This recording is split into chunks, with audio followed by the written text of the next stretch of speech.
In order to find out the magnetic moment of a complex, we have to be find out that what is the electronic configuration and in which means we can say hybridization state it is available.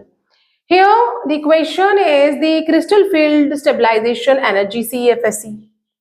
Means here we are talking about the crystal field splitting or crystal field theory and spin only magnetic moment in Bohr magneton for the complex में है R respectively. हमें यहाँ पे CFSE और जो है magnetic moment इस जो कॉम्प्लेक्स है उसे फाइंड आउट करना है. ये जो सेंट्रल मेटल एटम यहाँ पे है वो आयरन है. Before finding it out we have to find out that कि इसका ऑक्सीडेशन नंबर क्या है, इसमें जो हाइब्रिडाइजेशन कौन सी अवेलेबल है, लिगेंड कैसा है and whether it will form a low spin complex, spin pair complex. Let first right the complex जो है that is K3Fe and cyanide के यहाँ पे 6 जो है हमें लिगेंड 6 साइनाइड लिगेंड यहाँ अवेलेबल है. हमें सबसे पहले इस कॉम्प्लेक्स में जो आयरन है उसका ऑक्सीडेशन स्टेट फाइंड आउट करना है. So for that we can write जो पोटेशियम है, पोटेशियम पे जो चार्ज होता है दैट इज अ +1. टोटल यहाँ पे 3 एटम है प्लस आयरन का हमें फाइंड आउट करना है. साइनाइड पे -1 का चार्ज होता है. टोटल 6 साइनाइड यहाँ पे है तो यहाँ ओवरऑल चार्ज 0 है. That is a 3 + x - 6 = 0 which implies x - 3 = 0 and which shows the oxidation state in this complex of iron is +3. Iron जिसका कि एटॉमिक नंबर 26 होता है. ग्राउंड स्टेट पे जो इलेक्ट्रॉनिक कॉन्फ़िगरेशन है आर्गन 18 कवर कर रहा है. 4s2 20 and 3d6. This is the ground state electronic configuration at +3 oxidation state. What would be the electronic configuration? क्या हो जाएगी? That is a 4s0 and 3d5. This is the excited state पे electronic configuration है. Means iron यहाँ पे जो है वो +3 ऑक्सीडेशन स्टेट में जो d ऑर्बिटल है, डीजेनरेट है, वहां पे 5 अनपेयर्ड इलेक्ट्रॉन्स अवेलेबल है. तो ये जो हम इसको इस तरह से बना लेंगे जो डीजेनरेट है 1 2 3 and 4 5. तो यहाँ पे अनपेयर्ड इलेक्ट्रॉन जो है वो 5 है. On the approach of a cyanide यहाँ पे आ गया एंड जो डीजेनरेट है वो स्प्लिट हो गया. और क्योंकि ये ऑक्टाहेड्रल कॉम्प्लेक्स है यहाँ पे जो कोऑर्डिनेशन नंबर है 6 है, ये हम बीपीटी से देख सकते हैं. तो यहाँ पे क्या हो जाएगा, जो स्प्लिटिंग हो गई डीजेनरेट की वो हो गई T2G में और EG में. क्योंकि ये ऑक्टाहेड्रल है तो हम यहाँ पे G सबस्क्रिप्ट जरूर लिखेंगे. और क्योंकि यहाँ पे साइनाइड जो है वो स्ट्रॉन्ग फील्ड लीगेंट है, स्ट्रॉन्ग फील्ड लीगेंट, जिस कारण जो क्रिस्टल फील्ड CFSE बहुत ज्यादा हो जाएगा. Crystal field splitting energy for octahedral it will be very large and जो पेयरिंग है वो स्टार्ट हो जाएगी क्योंकि यहाँ पे जो गैप बहुत ज्यादा है. तो we are having a 5 electron. यहाँ पे इलेक्ट्रॉनिक कॉन्फ़िगरेशन अब क्या होगी, T2G5 EG0. ये इलेक्ट्रॉनिक कॉन्फ़िगरेशन यहाँ पे अवेलेबल है. Now we can see only one unpaired electron is available here, right?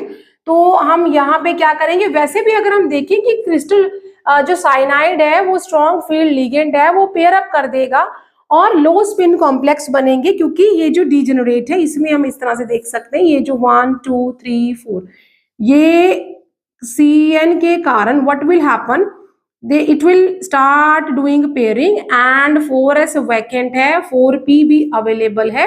तो हमें क्या मिलेगा, जो इलेक्ट्रॉन है वो इस तरह से पेयर अप हो जाएंगे. एक इलेक्ट्रॉन यहाँ पे है और 2d, एक 4s और 3 4p. तो ये है हमारा 3d, ये 4s और ये 4p.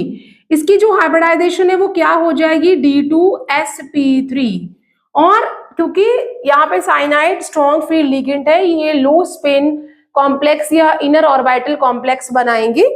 अब क्योंकि यहाँ पे एक ही अनपेड इलेक्ट्रॉन अवेलेबल है, तो जो मैग्नेटिक मोमेंट है, अगर हमें मैग्नेटिक मोमेंट फाइंड आउट करना है तो मैग्नेटिक मोमेंट को हम किस तरह से रिप्रेजेंट करते हैं, that is an, total number of unpaired electron and n+2। यहाँ पे अनपेड इलेक्ट्रॉन एक ही है तो 1+2 which is equal to 1 multiply with 3, 1 multiply, इसको थोड़ा सा यहां से स्टार्ट करते हैं, which is equal to that is a 1 multiply with 3 and √3 means 1.73 Bohr magneton. ये इसका मैग्नेटिक मोमेंट आ गया है। क्रिस्टल फील्ड स्प्लिटिंग एनर्जी अगर हमने ऑक्टाहेड्रल के लिए फाइंड आउट करना होता CFSE, उसके लिए हम जो फॉर्मूला लगाते हैं that is -0.4 multiply with x means total number of electrons available in T2G plus 0.6 multiply with y means the total number of electron available in EG। यहाँ पे that is -0.4 multiply with 5, क्योंकि T2G में 5 electrons है, plus जो 0.6 into 0, और overall हम इसको octahedral complex के साथ इस तरह से रिप्रेजेंट कर देंगे। क्योंकि यहाँ पे कोई भी जो इलेक्ट्रॉन है वो EG में नहीं है, तो ये क्या हो जाएगा, इसको मल्टीप्लाई करेंगे -2.0 प्लस 0 और multiply with crystal field splitting energy for octahedral.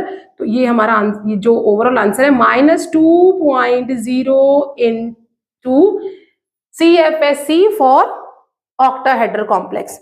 तो लेट्स सी कि हमारे जो कौन से ऑप्शन है वो इस कंडीशंस को मैच करते हैं। या तो हमारा जो मैग्नेटिक मोमेंट है उसे हम √3 या 1.73 लिखेंगे। तो लेट्स सी दैट पहले वाले में 0 है, क्रिस्टल फील्ड स्प्लिटिंग एनर्जी 0 तो आई नहीं, -2.0, यस -2.0 आ गई है, और जो बोर मैग्नेटन है वो √3 आ गया है क्योंकि √3 ही दिया हुआ है। फर्स्ट ऑप्शन करेक्ट नहीं है क्योंकि क्रिस्टल फील्ड स्प्लिटिंग एनर्जी 0 है। सी ऑप्शन करेक्ट नहीं है क्योंकि यहाँ 0.4 क्रिस्टल फील्ड स्प्लिटिंग एनर्जी दी हुई है, और मैग्नेटिक मोमेंट √24 दे दिया है। और जो डी ऑप्शन है उसमें CFSE 2.4 which is not correct, और मैग्नेटिक मोमेंट जो है वो 0 है। सो यहाँ पे ऑप्शन बी जो है वो हमारा करेक्ट है, क्योंकि it is having -2 as a CFSE crystal field splitting energy, and जो हमारा मैग्नेटिक मोमेंट है या स्पिन ओनली मैग्नेटिक मोमेंट है दैट इज √3 और 1.73 Bohr magneton. For any doubt, just give me a comment in my comment box and see you soon in the next video.